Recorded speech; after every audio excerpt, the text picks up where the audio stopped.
Uma coisa que eu venho trabalhando com alguns grupos, com os homens também, grupos mistos, é a questão do sentir, por exemplo.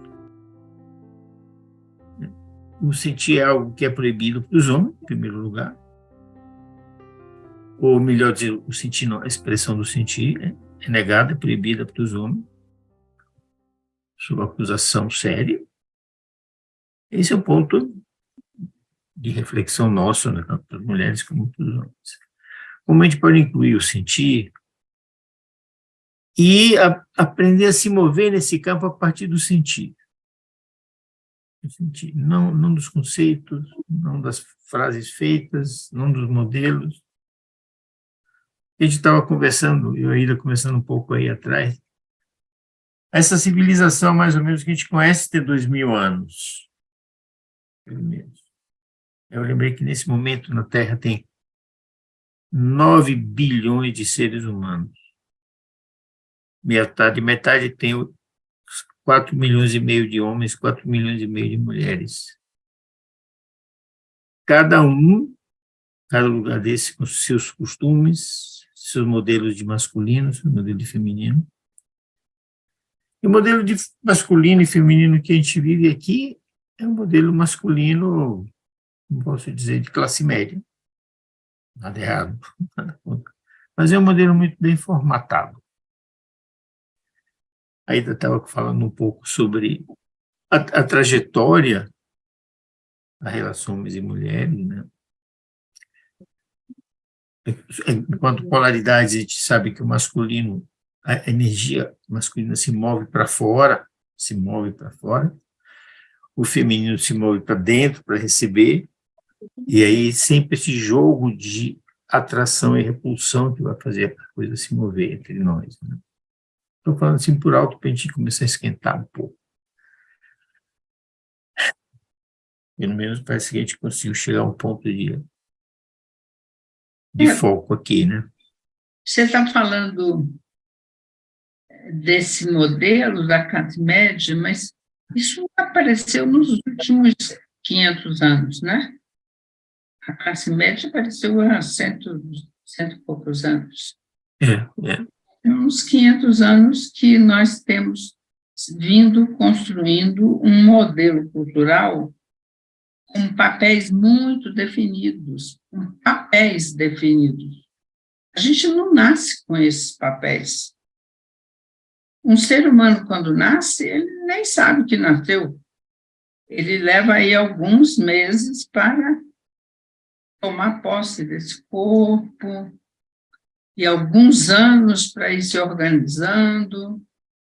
E aí o papel fundamental dos pais e da cultura que a gente está inserido no papel do gênero masculino ou feminino. Ou na confusão que nós estamos hoje, que não tem papel nenhum definido para ninguém. Mas esse homem que nós estamos falando, que homem nós estamos falando? Se a gente vai numa classe social de baixa renda, nós temos um homem, que na nossa cultura, por exemplo, é extremamente machista. Não mudou nada.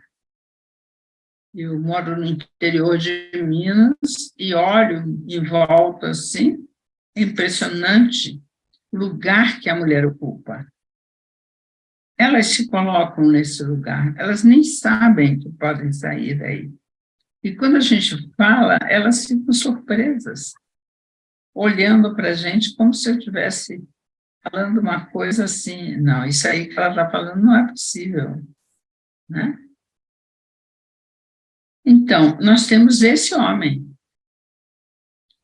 Temos outro tipo de homem que não está tão definido assim. Hoje nós temos muitos homens que não estão ocupando esse lugar, né? A energia de gênero mudou muito. É muito difícil a gente querer definir quem é o homem. Também é difícil definir quem é a mulher. Quem é essa mulher? Né? Uma mulher que saiu de casa, foi trabalhar, entregou os filhos para outros criarem e mudou a sociedade com isso, mudou completamente a sociedade. Né? O famoso complexo de Édipo, por exemplo, que Freud estudou tanto lá naquela época, 100 e poucos anos atrás, hoje não existe nesse modelo, não existe. Porque, primeiro, o casal não tem aquela configuração. A mãe não passa o tempo todo cuidando do seu filho, porque ela trabalha um período e o filho não está na posse dela, né? Ela dividiu esse filho com outras pessoas. Então, ele também não ficou na posse dessa mãe, nem na competição com um pai que, às vezes, nem aparece de vez em quando. Então, nós estamos num momento que falar do papel do homem, o Rino fez uma pergunta que me estimulou a falar sobre isso. Que homem? O homem que o meu pai foi, por exemplo, não existe mais, ou existe muito pouco. Né?